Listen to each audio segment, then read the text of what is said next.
My name's Dave DeBow, founder of MoneyPartnerFormula.com, and this show is built for everyday real estate investors who are actively doing deals and looking to scale using other people's money. So if you're an active real estate investor and you want to get featured on this show to talk about your own real estate and capital raising experiences, then just go to daveinterviewsyou.com. Now let's get rolling with this episode, and remember to subscribe for daily interview content. Hey folks, welcome back. We got another great episode today.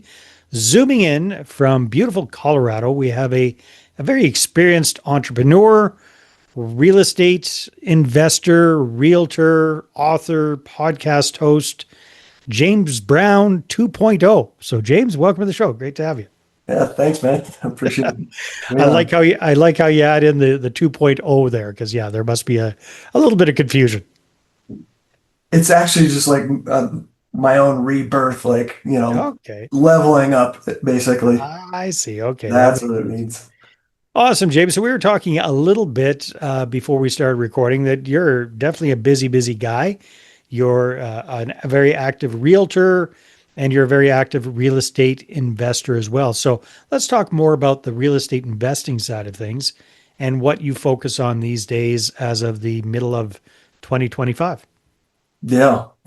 So I got into real estate for the investing side, got licensed as a byproduct of that. Okay. For many reasons. So what percentage of your day is spent on looking for deals versus working with realtor clients? Like what percentage of let's say 50-50. It's pretty average 50-50. Yeah. Okay. Yeah. Very good. Yeah. And then as far as active investing, what do you focus on primarily these days? It's kind of a split these days between lease option or rent to own investing and co-living, which is renting by the room. So it's becoming more, I guess, even on those. But before it was heavily just rent to own. Got it. But there's a big opportunity right now, especially in the US, to kind of fill the gap where a couple of the big companies pulled out of the market. So pulled out of the market. They're not doing rent own. They're not taking new applications. They're not buying homes for people.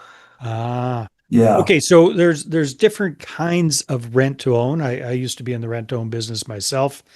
There's kind of the property first method where you've got a house that for whatever reason you don't want to rent out traditionally, or it's a challenge to sell, or you just want to increase your cash flow. So you rent it out via rent to own and ideally get higher than average rents and higher than average cash flow and less pain in the butt because your tenant is kind of a tenant buyer and they don't, they're supposed to take care of the property. So that's one method.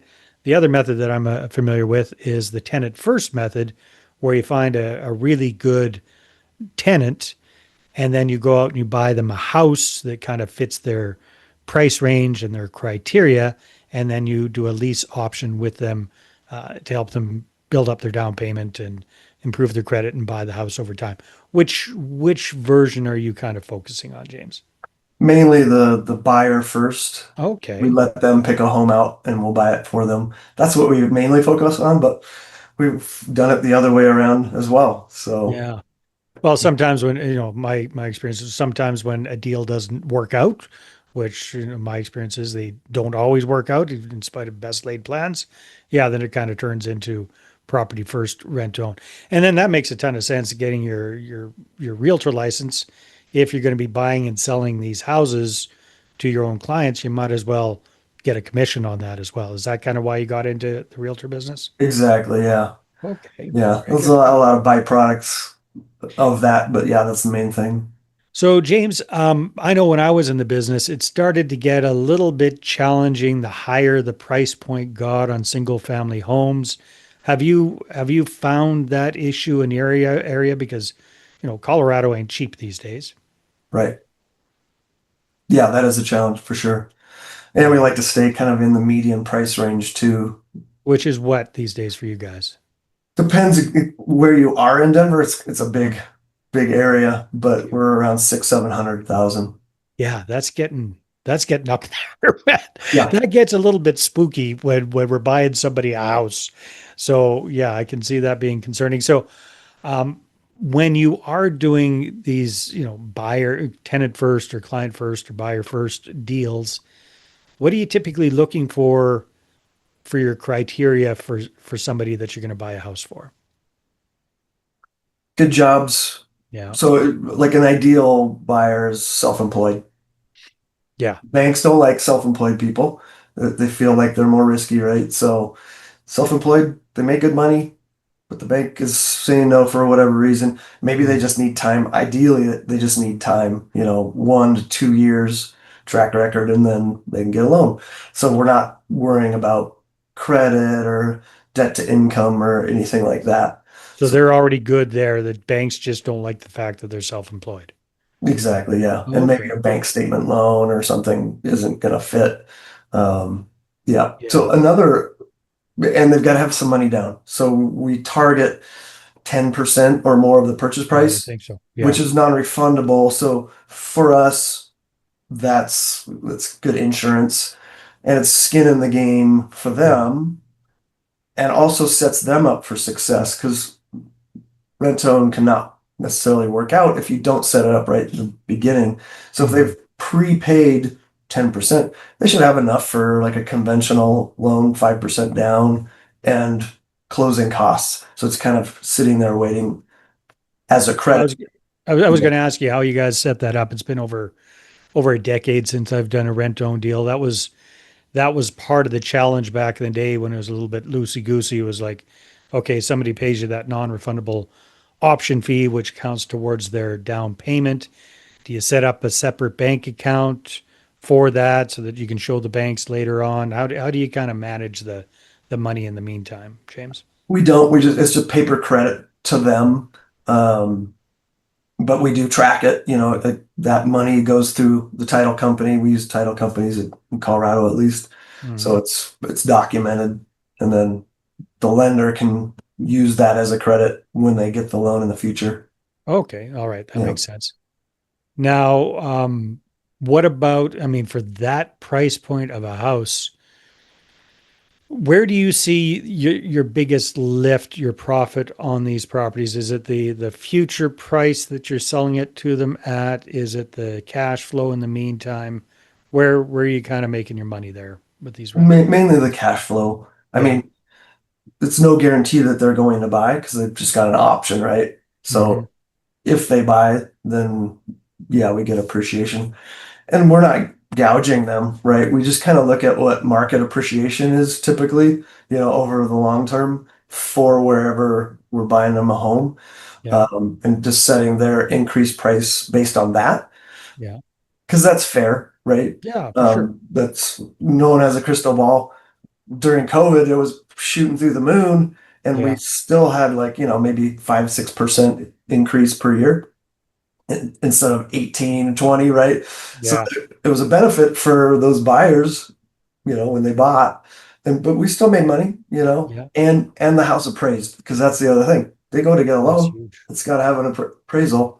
If it doesn't, That's land. the reason I got out of the business myself, James, was the local market that I was working in at the time went flat, Yeah, decreased a little bit, but went flat for like 4 years in a row, which just sucks when you're in an appreciation based kind of strategy like that. right. Very, very cool. So for those price point of properties, what kind of rent are you charging and what kind of, you know, cushion do you have on top of that for your cash flow these days? Yeah. So, well, here, let me look at my chart. So, like, say it's a $600,000 house, our PITI, our Mhm. amount is Your hard costs. 3,600, right? So, we would basically, it'd be 4,400, Hmm. for the tenant buyer. So the neat thing about how we're doing this, like we have to put 20 or 25% down, right? Yeah, exactly. So that gives us the ability to like have a built-in gap because if they're gonna go buy a house and get a 3.5% down loan, their payment's higher, right? And Hmm. so that gap is kind of where we make our money. And Okay. and it's also setting them up for success because they're already paying what their mortgage is going to be because we don't want it to like jump up on them and oh shoot they Yeah. can't afford it. Yeah. That's not setting them up for success. So that's basically, yeah, how we get our cash flow Very good. So out of without the, raising it like way above market, you know. yeah, exactly. Yeah, And so are you finding that when the smoke clears at the end of a deal, like the 10% that they've put down, how much of that do you credit back to them at the end? all of it. All of it. Okay. Yeah. Not all companies do that. There's one other company that has a kind of an FHA product right now. 6% of its fees that Wow. poof go away. We give Yeah. them full credit for it Yeah. Oh, that's when good. they buy. Because again, I mean, so how long are your terms? 2, 3 years? What's your typical term? Yep, typically Yeah. 2, 3. Yep. So if you're appreciating the property at 6% a year, so at the end of, 3 years, basically it's up 20% compared to what they bought it for. Yeah, you've got the cash flow in the meantime. Yeah, that makes sense. Now tell me a little bit about this whole rent by the room model that you're looking at these days that you're doing more of. Yeah, yeah, it's really cool. We actually, in Colorado specifically, have a new law that was passed statewide that's taken a lot of like risk off of it. Um, there's no limit to how many unrelated people live in a home. And the reason they passed that is to solve the affordability problem. You know, Yeah, our rents are high here too. And so, somebody can rent a room for 850 a month versus a studio's 1400, one bedroom apartment 1600. yeah, So we're really filling this gap where, I mean, I've had people that moved into our homes that were living in their cars. Like they were homeless, right? yeah. And so this allows people to live in a home, and we set them up really nice. They're furnished. Um, Yeah, so paint a picture of the typical kind of house that you would set up in this. And what's the proper terminology for this rent by the room thing? What do you guys? yeah, co-living. Yeah, exactly. Co-living. So Yep. what's the ideal house for that you're looking for a co-living thing? And then what do you do to that house? What kind of modifications, rehab? What do the rooms look like? What are the amenities at the end of the day? Just kind of maybe paint the picture there, James. Yeah. So in order to actually cash flow like in the Denver market, we've got to buy like a 5 bedroom house and add usually 3 other rooms Wow. So or yeah. more, you Okay. know? Yeah. So So eight plus tenants, 8 plus rooms in a house. right. Like we've got a 6 bedroom but already had a loan on it that's low interest rate, Oh, okay. paid down. Um, and so that one cash flow is fine. But if you're going to go buy one right now, put down your 20-25% at a 9% interest rate or whatever to get it to Mhm. cash flow, you got to have more rooms. So, we look for a room for homes that have 3,000 square feet. And we have a lot of basements here, so you can add basements. You might have to add egress windows Mhm. and some people even convert garages, put a bathroom in a bedroom or 2 bedrooms in a 2-car garage. Um, so that's kind of how you set it up. Like kind of the main things are enough parking. Yeah, I was going to ask about that. You got 8 people living in a house. What do you do for parking? Yeah, yeah. It's interesting. Not everybody in that kind of price range is going to have a car. Yeah. In fact, our house, the 6 bed one that I'm talking about, no one has a car right now. Oh, okay. Wow. They had Take some like public one transit. guy Yeah. one guy totaled his car like but yeah, so you want it close to a bus stop Yeah. or light rail, plenty of parking for people that do have cars so it doesn't annoy the neighbors Yeah. and take care of the lawn so it doesn't So what would become you an what would you eyesore. say is safe for parking? You want to have 3 spots, 2, 3 spots? What would be a safe number? Yeah, yeah, it depends on how many rooms we have for sure, Well, but let's say you're shooting for it's 8. yeah, You're, be good to have 4 or 6 legit ones. so kind of are you able to kind of demolish the backyard and put in parking back there or the front yard or something like that? What do you typically do Yeah, to sometimes have you parking? add extra pads, ideally like it's a corner lot, you Yeah. know. So we look for those. Maybe it's across from a park where You can park on the street kind of thing without bugging people too much. yeah. Yeah. Yeah, like our six bed I was talking about as an example. There's only a couple spots out front where it wouldn't get too crowded, and there's one driveway spot. So that basically three are no problem, Hmm. but two houses over is a corner, and so we ask people to just park over there Okay. So instead you of make making it it. work. Yeah, yeah, And so what are the you're trying to add a few more bedrooms into a house, an existing house. Are you getting rid of common areas like the living room and rec room and stuff like that to create these extra bedrooms in? yeah. And it's good to find a balance, right? Hmm. So if there's a living room and a formal dining room. We'll keep one, Hmm. but get rid of the other. Turn that into a bedroom, office, rec rooms. Yep, Yeah. exactly. Bathrooms. How do you juggle bathrooms? Because adding more bathrooms in, I can see that being a bit of a challenge. So what do you do? Sure. Yeah. So kind of rule of thumb, no more than three bedrooms sharing one bath. So three to Yeah. one or less. If you got a primary bedroom with its own bath, that's one Charge a thing. premium for that one, I guess. Yep, Yeah. exactly.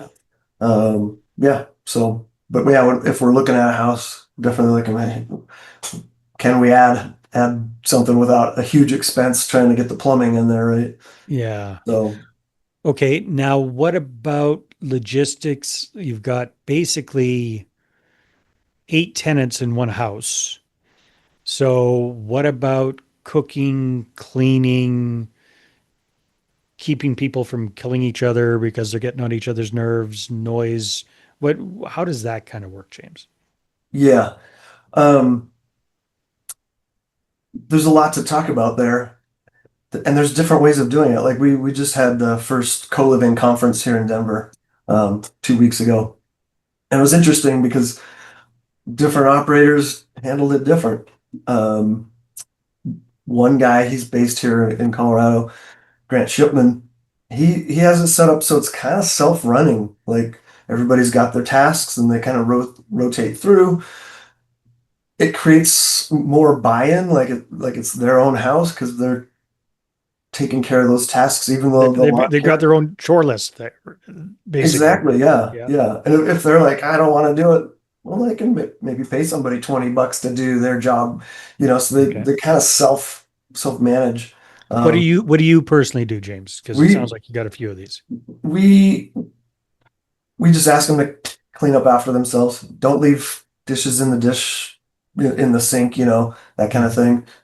Once in a while, somebody will flub up, but they kind of self-police and either say something within the group chat or send me a message.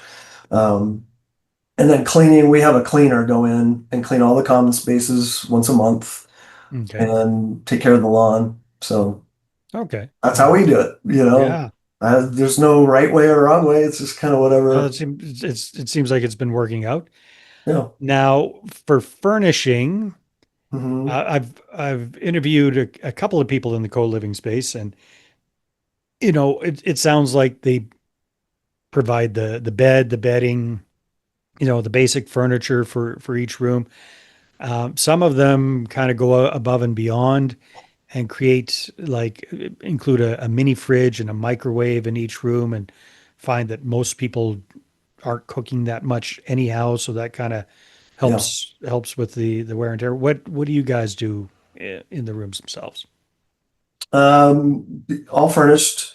They all have desks except for like again, that example of the six bed, there's one bedroom, it's pretty small, so it doesn't have a desk, but all the others have desks, lamps, nightstands, dressers, closets, beds. We provide all the bedding, sheets and comforters, pillows, all of that.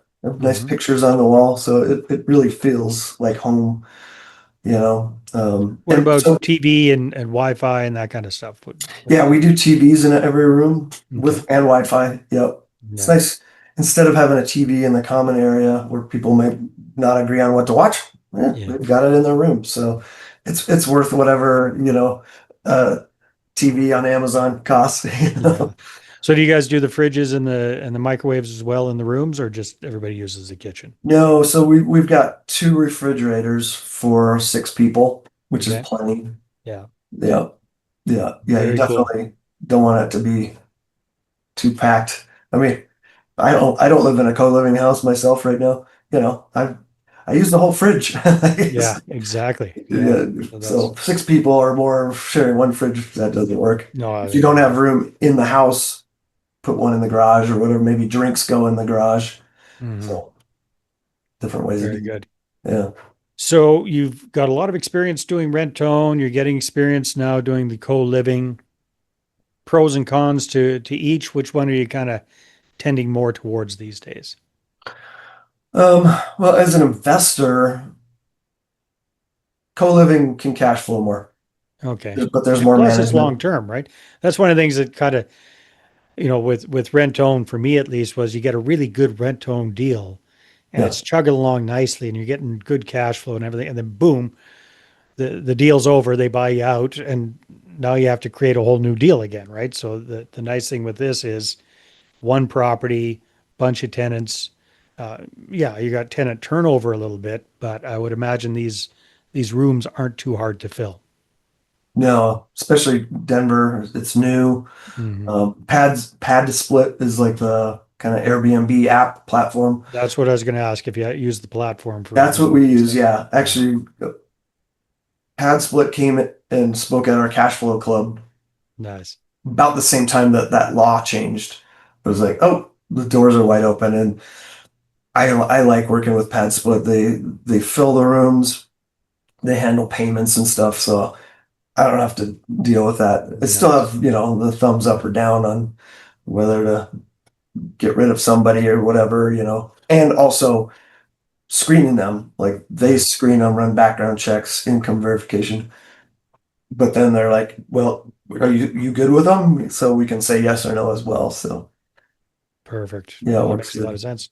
Yeah. Awesome, James. Well, this has been a lot of fun. If people would like to find out more about you and connect with you, where should they go? Linktree/partner with James Brown. I've That's got easy a enough. bunch of links on there. Awesome. James, thanks so much for being on the show. It's been a lot of fun. All right. Thanks, Dave. All right, everybody, take care, and we will see you on the next one. Hey there, I really hope you enjoyed that episode. And as always, if you want to listen to more daily interview content, make sure you subscribe. And if you're an active real estate investor and you're doing deals and you'd like to get featured on this show, then just head over to daveinterviewsyou.com.